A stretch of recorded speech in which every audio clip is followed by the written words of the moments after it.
electric field intensity at a point on the axial line അല്ലേ electric ഡൈപോളിന്റെ axial ലൈനിലെ ഒരു പോയിന്റിൽ ഇലക്ട്രിക് ഫീൽഡ് കണ്ടുപിടിച്ചത്. ഇപ്പൊ നമ്മൾ ചെയ്യുന്നത് ഇലക്ട്രിക് ഡൈപോളിന്റെ എവിടെയാണ് ഇക്വിറ്റോറിയൽ ലൈനിലെ കേട്ടോ. ഇലക്ട്രിക് ഡൈപോളിന്റെ ഇക്വിറ്റോറിയൽ ലൈനിലെ ഇലക്ട്രിക് ഫീൽഡ് ഇന്റൻസിറ്റി നോക്കാം. ഒമ്പതാമത് നമ്മുടെ ഡൈപോൾ എടുക്കുകയാണ്. എ ബി എന്ന് പറയുന്ന ഇലക്ട്രിക് ഡൈപോൾ. ഇത് +2 charge -2 charge. Okay, electric dipole A B. Dipole length മുമ്പത്തെ പോലെ നമുക്ക് 2a എന്ന് എടുക്കാം. Dipole length 2a. ഇത് ഡൈപോളിന്റെ സെന്റർ ആണ്. സി എടുക്കാം. ഓക്കെ, ഡൈപോൾ മൊമെന്റ് പി മുമ്പത്തെ കണക്ക് തന്നെയാണ്. ഓക്കെ, ഇനി ഈ വരച്ച ലൈൻ നമ്മൾ പറയുന്നത് എന്താണ്? ആക്സിയൽ ലൈൻ എന്നാണ് അല്ലേ. ഇനി ഇക്വിറ്റോറിയൽ ലൈൻ എന്ന് പറയുന്നത് എങ്ങനെയാണെന്ന് വെച്ചാൽ ഈ ഡൈപോളിന്റെ സെന്ററിലൂടെ കടന്നു പോകണം കേട്ടോ. ഇക്വിറ്റോറിയൽ ലൈൻ എന്ന് പറയുന്നത് ഡൈപോളിന്റെ സെന്ററിലൂടെ കടന്നു പോകണം. കൂടാതെ ഈ ആക്സിസിന് പെർപെൻഡിക്കുലർ ആയിരിക്കണം. ഇങ്ങനെ ഈ വരച്ചിരിക്കുന്നത് എന്താണ്? ഇക്വിറ്റോറിയൽ ലൈൻ ആണ് കേട്ടോ. ഇക്വിറ്റോറിയൽ ലൈൻ എന്ന് പറയുന്നത് നമ്മുടെ ഇലക്ട്രിക് ഡൈപോളിന്റെ സെന്ററിലൂടെ കടന്നു പോകണം, ആക്സിസിന് പെർപെൻഡിക്കുലർ ആയിരിക്കണം കേട്ടോ. ഇതാണ് ഇക്വിറ്റോറിയൽ ലൈൻ. അപ്പൊ നമ്മളിത് പറയുന്നത് ഒരു ഇലക്ട്രിക് ഡൈപോളിന്റെ ഇക്വിറ്റോറിയൽ ലൈനിൽ ഒരു പോയിന്റ് ഇതാണ് പോയിന്റ്. മുമ്പത്തെ പോലെ പോയി നിൽക്കാം കേട്ടോ. ഇക്വിറ്റോറിയൽ ലൈനിലെ O എന്ന് പറയുന്ന പോയിന്റിലെ ഇലക്ട്രിക് ഫീൽഡ് ഇന്റൻസിറ്റി ആണ് കണ്ടുപിടിക്കുന്നത്. ഇനി ആ പോയിന്റ് നമ്മുടെ സെന്റർ സിയിൽ നിന്നും എത്ര ഡിസ്റ്റൻസ് അകലെയാണ്? 6 ഡിസ്റ്റൻസ് അകലെയാണ് കേട്ടോ. സെന്റർ സിയിൽ നിന്നും 6 ഡിസ്റ്റൻസ് അകലെയാണ്. ഇനി ഫിഗറിൽ ഇനിയും കാര്യങ്ങൾ ചെയ്യാനുണ്ട്. ഇത് ജോയിൻ ചെയ്യാം.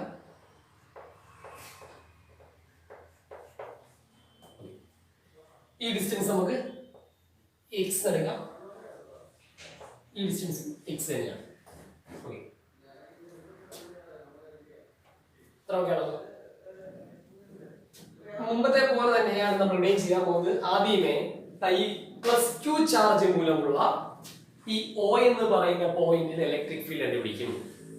അതിനുശേഷം -2 ചാർജ് മൂലം ഈ O എന്ന് പറയുന്ന പോയിന്റിൽ ഇലക്ട്രിക് ഫീൽഡ് കണ്ടുപിടിക്കും. എന്നിട്ട് രണ്ടിന്റെയും കൂടെ എന്തെടുക്കും? റിസൾട്ടന്റ്. ഓക്കെ, അപ്പൊ നമുക്ക് ആദ്യമേ electric field intensity at O കേട്ടോ. Electric field intensity at O due to charge ആണ് +2 ചാർജ് കേട്ടോ. +2 ചാർജ് ആ ഇലക്ട്രിക് ഫീൽഡ് നമ്മൾ എങ്ങനെ എടുക്കാം? E1 എന്ന് എടുക്കും. മുമ്പത്തെ പോലെ തന്നെയാണ് E1. ഓക്കെ, എന്താണ് ഇക്വേഷൻ? 1/4πε0 into q by time distance. ഈ ഡിസ്റ്റൻസ് നമ്മൾ എത്ര എടുക്കുന്നത്? x ആണ് കേട്ടോ. q by x² അല്ലേ. ഇനി ഇതിന്റെ ഡയറക്ഷൻ ഒന്ന് മാർക്ക് ചെയ്യണം ആ പടത്തിൽ. നമുക്കറിയാം പോസിറ്റീവ് ചാർജ് മൂലമുള്ള ഇലക്ട്രിക് ഫീൽഡിന്റെ ഡയറക്ഷൻ എപ്പോഴും എങ്ങനെയായിരിക്കും? away from the charge. അല്ലേ, ആണ് E1 ന്റെ ഡയറക്ഷൻ. ഓക്കെ ആണല്ലോ, ഇത്രയും മനസ്സിലായോ? ഓക്കെ, ഇനി നമ്മളിവിടെ ഈ എടുത്തിരിക്കുന്ന O എന്ന് പറയുന്ന ഈ പോയിന്റ് കേട്ടോ. നമ്മൾ എടുത്തിരിക്കുന്ന ഇക്വിറ്റോറിയൽ ലൈനിലെ O എന്ന് പറയുന്ന പോയിന്റ് ഈ രണ്ട് ചാർജിൽ നിന്നും +2 ചാർജിൽ നിന്നും -2 ചാർജിൽ നിന്നും ഈക്വൽ ഡിസ്റ്റൻസ് ആണ്. അങ്ങനെ നമ്മൾ സ്റ്റാർട്ടിങ് പറഞ്ഞിരിക്കുന്നത് അല്ലേ. ഈ എടുത്തിരിക്കുന്ന O എന്ന് പറയുന്ന പോയിന്റ് +2 ചാർജിൽ നിന്നും എത്ര ഡിസ്റ്റൻസ് അകലെയാ? x distance. അതേപോലെ -2 ചാർജിൽ നിന്നും എത്ര ഡിസ്റ്റൻസ് അകലെയാ? x ഡിസ്റ്റൻസ് അകലെയാണ് കേട്ടോ. ഓക്കെ, ഇതാ ഈ ആംഗിൾ നമുക്ക് തീറ്റ എന്ന് മാർക്ക് ചെയ്യാം കേട്ടോ. ഈ ആംഗിൾ തീറ്റ എന്ന്. ഇതാ ഈ O എന്ന് പറയുന്ന പോയിന്റ് ഞാൻ ഹോറിസോണ്ടൽ ആയിട്ട് ഒരു ലൈൻ വരച്ചു. ഇനി ശ്രദ്ധിച്ചേ, ഈ E1 എന്ന് പറയുന്ന ഈ ഇലക്ട്രിക് ഫീൽഡ് വെക്റ്റർ അല്ലേ ഒരു ആംഗിളിലാണ് ആക്ട് ചെയ്യുന്നത്. ശരിയല്ലേ? ആംഗിൾ എത്ര ആയിരിക്കും? ഈ ആംഗിൾ എത്ര വരുന്നത് അല്ലേ? എങ്ങനെ വന്നു? ഓക്കെ, ഈ ലൈനും പാരലൽ അല്ലേ? ആണോ? അത് അതിനെ കട്ട് ചെയ്യുന്ന ട്രാൻസ്വേഴ്സ് അല്ലേ ഈ പോകുന്നത് ആണോ? അങ്ങനെയാണെങ്കിൽ ഇത് രണ്ടും കറസ്പോണ്ടിങ് ആംഗിൾസ് അല്ലേ? ശരിയാണോ? ഓക്കെ. അപ്പൊ നിങ്ങൾ നോക്കി E1 എന്ന് പറയുന്ന electric field acts at an angle theta. ശരിയല്ലേ? E1 എന്ന് പറയുന്ന electric field vector acts at an angle theta. ഒരു ഇലക്ട്രിക് ഫീൽഡ് ഒരു ആംഗിളിലാണ് ആക്ട് ചെയ്യുന്നതെങ്കിൽ നമ്മൾ എന്ത് ചെയ്യും? അതിനെ റിസോൾവ് ചെയ്ത് രണ്ട് കമ്പോണന്റ് ആക്കത്തില്ലേ? ഫസ്റ്റ് നമ്മൾ പഠിച്ചല്ലേ? അതായത് A എന്ന് പറയുന്ന ഒരു vector okay which acts at an angle theta ആണെങ്കിൽ ഇതിനെ റിസോൾവ് ചെയ്ത് നമ്മൾ ഇങ്ങനെ രണ്ട് കമ്പോണന്റ് ആക്കത്തില്ലേ? A cos തീറ്റയും A sin തീറ്റയും. ശരിയാണോ? ഇവിടെ നമുക്ക് ആ E1 എന്ന് പറയുന്ന വെക്ടറിനെ റിസോൾവ് ചെയ്ത് രണ്ട് കമ്പോണന്റ്സ് ആക്കാം അല്ലേ? ഏത് കമ്പോണന്റ് ആയിരിക്കും അപ്പോൾ? E1 cos തീറ്റ. അപ്പോൾ ഇതോ E1 sin തീറ്റ. വീഡിയോ മുമ്പത്തെ കേസിൽ ഒന്നും ഇല്ലായിരുന്നു, കാരണം അവിടെ E1 E2 ആംഗിളിലൊന്നും അല്ല ആക്ട് ചെയ്തത് അല്ലേ? പക്ഷെ ഇവിടുത്തെ കേസിൽ E1 acts at an angle theta ആയതുകൊണ്ട് നമ്മൾ അതിനെ റിസോൾവ് ചെയ്ത് രണ്ട് കമ്പോണന്റുകളാക്കി മാറ്റി.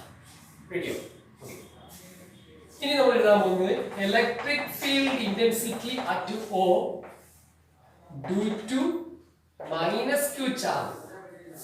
നമുക്ക് E2 നൽകാം. -q ചാർജ് മൂലം ഈ -q ചാർജ് മൂലം ഈ ഓയിൽ ആക്ട് ചെയ്യുന്ന electric field E2 equal to 1/4πε0 into q by ഈ ഡിസ്റ്റൻസ് തന്നെ ഇവിടെയും q ബൈ എന്താണ് പറയും? x സ്ക്വയർ അല്ലേ? ഈ ഡിസ്റ്റൻസ് നോക്ക് നിങ്ങൾ x തന്നെയാണ് ആണോ? ഇനി എന്ത് ചെയ്യണം? അതിന്റെ ഡയറക്ഷൻ മാറ്റിയാണ് അല്ലേ? നമുക്കറിയാം E2 എന്ന് പറയുന്നത് നെഗറ്റീവ് ചാർജ് മൂലമുള്ള ഇലക്ട്രിക് ഫീൽഡ് ആണ്. നെഗറ്റീവ് ചാർജ് മൂലമുള്ള ഇലക്ട്രിക് ഫീൽഡ് ആക്ട് ചെയ്യുന്നത് എങ്ങനെയാ? എങ്ങോട്ടായിരിക്കും? ടുവേർഡ്സ് ദ ചാർജ് ആയിരിക്കില്ലേ? എന്താ പറയുന്നുണ്ട്? ടുവേർഡ്സ് ദ ചാർജ് ആയിരിക്കും. ശരിയാണോ? ഓക്കെ. ഇനി നോക്കേ, ഈ രണ്ട് ഡിസ്റ്റൻസ് സെയിം അല്ലേ? ഇതും x ആണ്, ഇത് x ആണ്.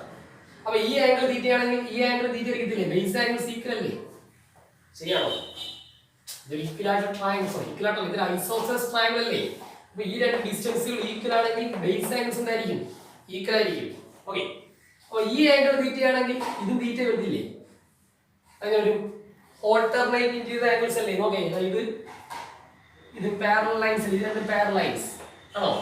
ഈ രണ്ട് പാരലൽ ലൈൻസിനെ കട്ട് ചെയ്യുന്ന ട്രാൻസ്വേഴ്സ് അല്ലേ ഈ സാധനം ആണോ? അപ്പം ഇത് രണ്ടും എന്താ ആംഗിൾ വരും? ഓൾട്ടർനേറ്റ് ചെയ്ത ആംഗിൾസ് ആയിരിക്കും. ശരിയല്ലേ? ഓക്കെ. അപ്പൊ നിങ്ങൾ നോക്കി E1 acts at an angle theta, അതേപോലെ തന്നെ E2 acts at an angle എന്ത് തന്നെയാണ്? തീറ്റ. അപ്പൊ നമ്മൾ എന്ത് ചെയ്യണം? E2 നെ റിസോൾവ് ചെയ്യണം അല്ലേ? E2 നെ റിസോൾവ് ചെയ്യണം. അപ്പം E2 നെ റിസോൾവ് ചെയ്യാൻ പോവാണ്. അപ്പം E2 നെ ഇതാണ് E2 നെ റിസോൾവ് ചെയ്യാൻ പോവാണ്. E2 acts at an angle theta അല്ലേ? റിസോൾവ് ചെയ്യുമ്പോൾ ഇതേത് കമ്പോണന്റ്? ഇങ്ങോട്ട് പോകുന്ന കമ്പോണന്റ് ആംഗിളിനോട് ചേർന്ന് വരുന്നത് നമ്മുടെ E2 cos തീറ്റയും ഇതാ E2 cos തീറ്റ. ശരി, ഈ പടം കൊണ്ട് മാറ്റി വയ്ക്കാം. അപ്പൊ ഇതാണ് നമ്മുടെ E2 cos തീറ്റ.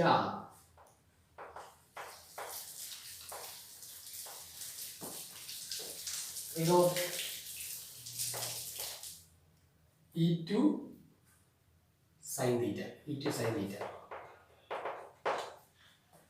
ഞാൻ മാർക്ക് ചെയ്തിട്ടുണ്ട്. ഈ പടം ഇങ്ങനെ മാറ്റി വെച്ചതേ ഉള്ളൂ. ഒന്നുകൂടെ പറയാം.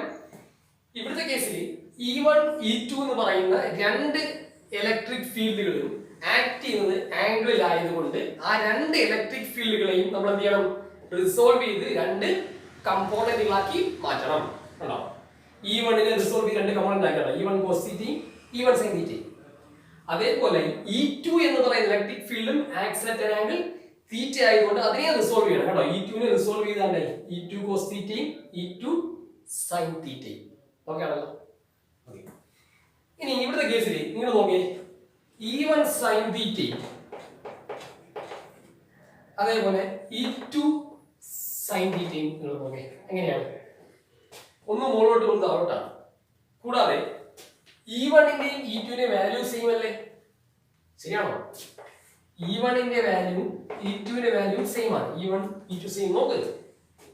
E1 E2 സെയിം ആണ്. കൂടാതെ രണ്ട് വാക്യൂമിന് ഓപ്പോസിറ്റ് ഡയറക്ഷൻസ് ആണ്. ഒന്ന് മുകളിലോട്ടും ഒന്ന് താഴോട്ടും. അപ്പോൾ നമുക്കറിയാം ഈ കാരണം E1 E2 ഈക്വൽ ആണ്. കൂടാതെ ആക്ട് ചെയ്യുന്ന ഡയറക്ഷൻ ഓപ്പോസിറ്റ് ആയതുകൊണ്ട് നമുക്കറിയാം E1 sin തീറ്റയും E2 sin തീറ്റ കമ്പോണൻസ് എന്തായി പോകും? ക്യാൻസൽ ആയി പോകും കേട്ടോ. ഇത് രണ്ടും ക്യാൻസൽ ആയി പോകും. അപ്പൊ ഇനി അവിടെ ആ O എന്ന് പറയുന്ന പോയിന്റിൽ ആര് മാത്രമേ ഉള്ളൂ? രണ്ട് കമ്പോണന്റുകൾ മാത്രമേ ഉള്ളൂ. ഏതൊക്കെയാ? E1 cos തീറ്റയും E2 cos തീറ്റയും മാത്രമല്ലേ ഉള്ളൂ. അപ്പൊ നിങ്ങൾ നോക്കേ, resultant electric field intensity at O നമുക്ക് E എടുക്കാം. അതിന് വേണ്ടി ഏതൊക്കെ ആഡ് ചെയ്താൽ മതി? E1 cos theta plus E2 cos തീറ്റ ചെയ്താൽ പോരെ? കാരണം മറ്റേ രണ്ടും ക്യാൻസൽ ആയി പോയി. ഈ രണ്ട് കമ്പോണന്റ് ഈക്വലും ഓപ്പോസിറ്റും ആയതുകൊണ്ട് ക്യാൻസൽ ആയി പോയി. പിന്നെ അവിടെ രണ്ട് കമ്പോണന്റേ ഉള്ളൂ. ഏതൊക്കെയാ? E1 cos തീറ്റയും E2 cos തീറ്റയും. ഒരേ ഡയറക്ഷനിലെ രണ്ട് കമ്പോണന്റ് അല്ലേ? E1 cos തീറ്റ കൊണ്ട് റൈറ്റിലോട്ട്, E2 cos തീറ്റ കൊണ്ട് തന്നെ റൈറ്റിലോട്ട്. അപ്പോൾ നെറ്റ് ഇലക്ട്രിക് ഫീൽഡ് എന്ന് പറയുന്നത് E1 cos theta plus E2 cos തീറ്റ. ശരിയല്ലേ? ഇനി നോക്കേ, E1 ഉം E2 ഉം ഈക്വൽ ആണല്ലോ. അപ്പൊ നമുക്ക് ഈ E2 ന്റെ സ്ഥാനത്ത് എന്തെഴുതാം? E1 എഴുതിക്കൂടെ? E1 cos theta plus E2 ന്റെ സ്ഥാനത്ത് E1. ശരിയാണോ? ഇനി നിങ്ങൾ നോക്കേ, E1 cos theta plus E1 cos തീറ്റ എങ്ങനെ എഴുതാം? 2E1 cos തീറ്റ. ശരിയാണോ? ഇപ്പോൾ നോക്കേ, നിങ്ങൾ പറയാം E1 sin തീറ്റയും E2 sin തീറ്റയുടെയും മാഗ്നിറ്റ്യൂഡ് അല്ലേ സെയിം ആയിരുന്നു, ഡയറക്ഷൻ ഓപ്പോസിറ്റ് ആണ്. അപ്പൊ അത് രണ്ടും ക്യാൻസൽ ആയി പോയി. പിന്നെ ഇവിടെ ഉള്ളത് ഇവർ രണ്ടുപേരും മാത്രമേ ഉള്ളൂ. ആരൊക്കെയാ? E1 cos തീറ്റയും E2 cos തീറ്റയും. അപ്പോൾ net electric field at O എന്ന് പറയുന്നത് E1 cos theta plus E2 cos തീറ്റ. E2 E1 ഈക്വൽ ആണ് കേട്ടോ. അപ്പൊ E2 ന്റെ സ്ഥാനത്ത് എന്ത് എഴുതി? E1 എഴുതി. അപ്പൊ E1 cos theta plus E1 cos തീറ്റ വരും 2E1 cos തീറ്റ. ക്ലിയറായി? അടുത്ത സ്റ്റെപ്പ് എന്ന് പറയുന്നത് ഈ E1 ന് പകരം ലൈൻ കൊടുക്കാം. എന്തുവാ? 1/4πε0 ഇൻടു ഇവിടെ എന്തുവാ? 1/4πε0 ഇൻടു q/x ഇവിടെ കൊടുക്കാൻ പോവാണേ.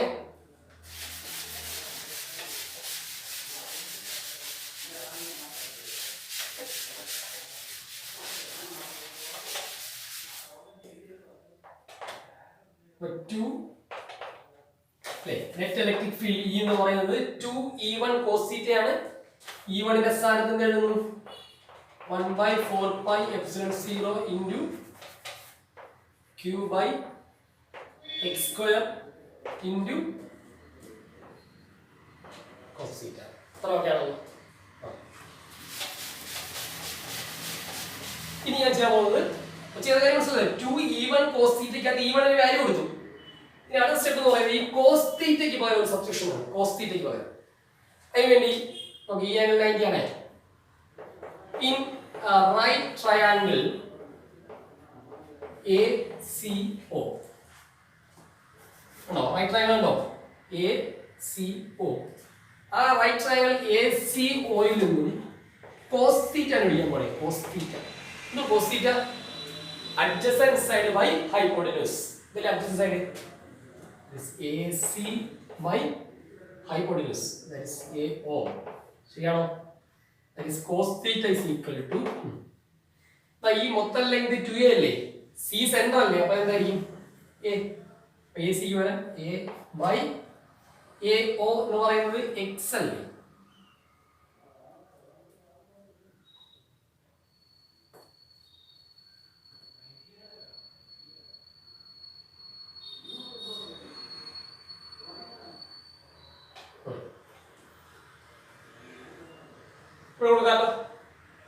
that is 2 into 1/4πε0 into q/x² into cos θ ക്ക് പകരം നമുക്ക് സബ്സ്റ്റിറ്റ്യൂഷൻ കിട്ടി അല്ലേ? cos θ എന്ന് വെച്ചാൽ adjacent side by hypotenuse, that is AC by AO. AC എന്ന് പറയുന്നത് A ഉണ്ടോ? AO എന്ന് പറയുന്നത് ഇത് x, so A by x. Okay, ഇനി നോക്കിക്കോളേ.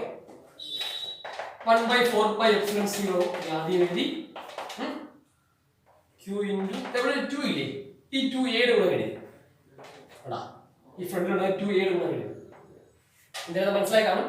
അടുത്ത എക്സ് സ്ക്വയർ ഇൻറ്റു എക്സ് എന്ന് എഴുതാം, എക്സ് ക്യൂബ് എഴുതാം. ശരിയല്ലേ? അതിന് നോക്കേ ക്യൂ ഇൻറ്റു ടു എ എന്ന് പറഞ്ഞാൽ എന്താണ്? യെസ്, ഡൈപോൾ മൊമെന്റ് കേട്ടോ. അപ്പൊ അടുത്ത സ്റ്റെപ്പിൽ ക്യൂ ഇൻറ്റു ടു എക്ക് വരെ നമുക്ക് പി കൊടുക്കാമല്ലോ. അപ്പോൾ that is is equal to പറഞ്ഞേ 1/4πε0 into P by X cube. റെഡിയോ? ലാസ്റ്റ് സ്റ്റെപ്പിലേക്ക് വരുവാണേ. ലാസ്റ്റ് സ്റ്റെപ്പ് എന്ന് പറയുന്നത് ഈ എക്സ് ക്യൂബിന് റെപ്രസെന്റ് വേണം. നിങ്ങളിതാ ഈ സെയിം ട്രയാങ്കിൾ ACO അവിടെ എക്സ് എന്ന് പറയാൻ എന്താണ്? ഹൈപ്പോട്ടനസ് അല്ലേ? അവിടെ നമ്മള് പൈതഗോറസ് തിയറം അപ്ലൈ ചെയ്യാൻ പോവാണ്. ഹൈപ്പോട്ടനസ് എന്ന് പറയുന്നത് ഈക്വൽ ടു റൂട്ട് ഓഫ് അല്ലേ, root of base square plus altitude square plus നമ്മുടെ ACO എന്ന് പറയുന്ന റൈറ്റ് ട്രയാങ്കിളിൽ പൈതഗോറസ് തിയറം അപ്ലൈ ചെയ്തു. ഹൈപ്പോട്ടനസ് എക്സ് എന്ന് പറയുന്നത് root of R square plus A square എഴുതാമല്ലോ. ഓക്കെ, നമുക്കറിയാം ഈ റൂട്ട് ഇടുന്നതിന് പകരം നമുക്ക് റൈസ് ടു 1/2 ഇട്ടാലും പോരെ. ശരിയാണോ? അപ്പൊ ഞാൻ ഇവിടെ ഈ എക്സിന് പകരം സബ്സ്റ്റിറ്റ്യൂട്ട് ചെയ്യാൻ പോണേ. That is e is equal to 1/4πε0 into p by x cube ന് പകരം എന്ത് കൊടുക്കാം? നമ്മൾ നോക്കിക്കോ, r square plus a square x ക്യൂബിലെ x ന് പകരം കേട്ടോ, x ക്യൂബിലെ x ന് പകരം എന്ത് കൊടുത്തു? r square plus a square the whole raise to 1/2 the whole cube. അസി മനസ്സിലായോ? ഈ x ക്യൂബിനകത്ത് x നെ റീപ്ലേസ് ചെയ്ത് എന്ത് കൊടുത്തു? r square plus a square the whole raise to 1/2. ഇനി ക്യൂബ് ഇടണം. ഫൈനൽ ഇക്വേഷൻ എഴുതാം. ഫൈനൽ ഇക്വേഷൻ എഴുതാൻ പോവാണ്.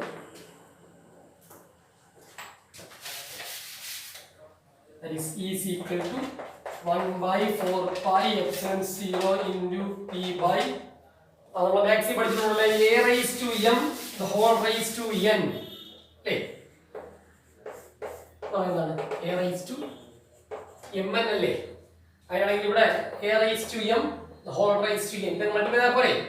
അപ്പോൾ വരും r square plus a square ഇത് മൾട്ടിപ്ലൈ ചെയ്താൽ a raised to m whole raised to n, a raised to mn, that is 1/2 into 3 എന്ത് വരും? 3/2. ഇതാണ് ഫൈനൽ ഇക്വേഷൻ. വേറെ ഇവിടെ നിങ്ങളുടെ സ്റ്റെപ്പ് മനസ്സിലായോ? ഈ ഐഡന്റിറ്റി ആണ് ഉപയോഗിച്ചിരിക്കുന്നത്. ഐഡന്റിറ്റി അല്ല, ഈ ലോ ഓഫ് എക്സ്പാൻഡ് ആണ് ഉപയോഗിച്ചിരിക്കുന്നത്. a raised to m the whole raised to n, a raised to n power multiply ചെയ്താൽ 1/2 into 3 എന്ന് വരും, 3/2. ഇനി നമ്മൾ കഴിഞ്ഞ ഡെറിവേഷനിൽ ചെയ്ത ഒരു അപ്രോക്സിമേഷൻ ഇവിടെയും ഉണ്ട്. നമ്മുടെ ഈ ഡിസ്റ്റൻസ് r നമ്മൾ ഈ എയും തമ്മിൽ കമ്പയർ ചെയ്യുമ്പോൾ എന്തുവാ? ഡൈപോൾ ലെങ്തിന്റെ ഹാഫ് കമ്പയർ ചെയ്യുമ്പോൾ r വളരെ വളരെ വലുതാണെങ്കിൽ കേട്ടോ, r is very much greater than a ആണെങ്കിൽ r സ്ക്വയറും a സ്ക്വയറും r സ്ക്വയർ ഒരു വലിയ ക്വാണ്ടിറ്റിയാണ്. അപ്പൊ r സ്ക്വയർ എന്ന് പറയുന്ന വലിയൊരു ക്വാണ്ടിറ്റിയുടെ കൂടെ ഒരു ചെറിയൊരു ക്വാണ്ടിറ്റി a സ്ക്വയർ ആഡ് ചെയ്താൽ ഈ വലിയ ക്വാണ്ടിറ്റിയുടെ വാല്യൂ എന്തുണ്ടാവത്തില്ല? ചേഞ്ച് ഉണ്ടാവത്തില്ല.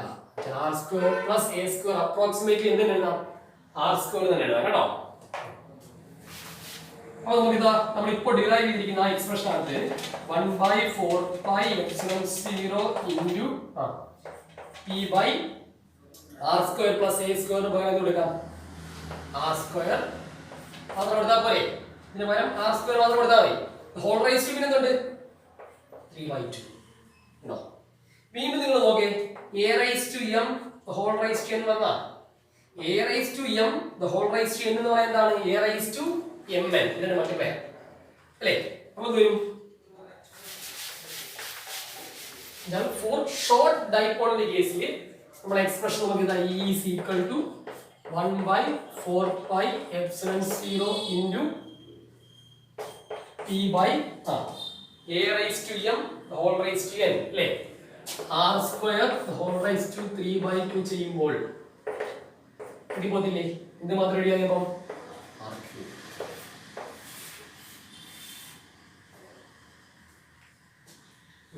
ഇത് രണ്ടും ആണ് നമ്മുടെ ഇലക്ട്രിക് ഡൈപോളുമായി ബന്ധപ്പെട്ട് ഉള്ള പ്രധാനപ്പെട്ട രണ്ട് ഡെറിവേഷൻസ് എന്ന് പറയുന്നത് നമ്മൾ ലാസ്റ്റ് വീഡിയോയിൽ ചെയ്തത് ആക്സിയൽ ലൈനിലെ ഇലക്ട്രിക് ഫീൽഡ് ആണ് വിളിച്ചത്. ഇപ്പോഴത്തെ ഈ വീഡിയോയിൽ ഇക്വിറ്റോറിയൽ ലൈനിലെ ഇലക്ട്രിക് ഫീൽഡ് ആണ്. ഈ രണ്ട് ഡെറിവേഷനും എഴുതി പഠിച്ച് പരീക്ഷ എഴുതി പഠിക്കണം, നോക്കിയല്ല എഴുതി തന്നെ നോക്കണം ഡെറിവേഷൻസ് കേട്ടോ. ഓക്കെ.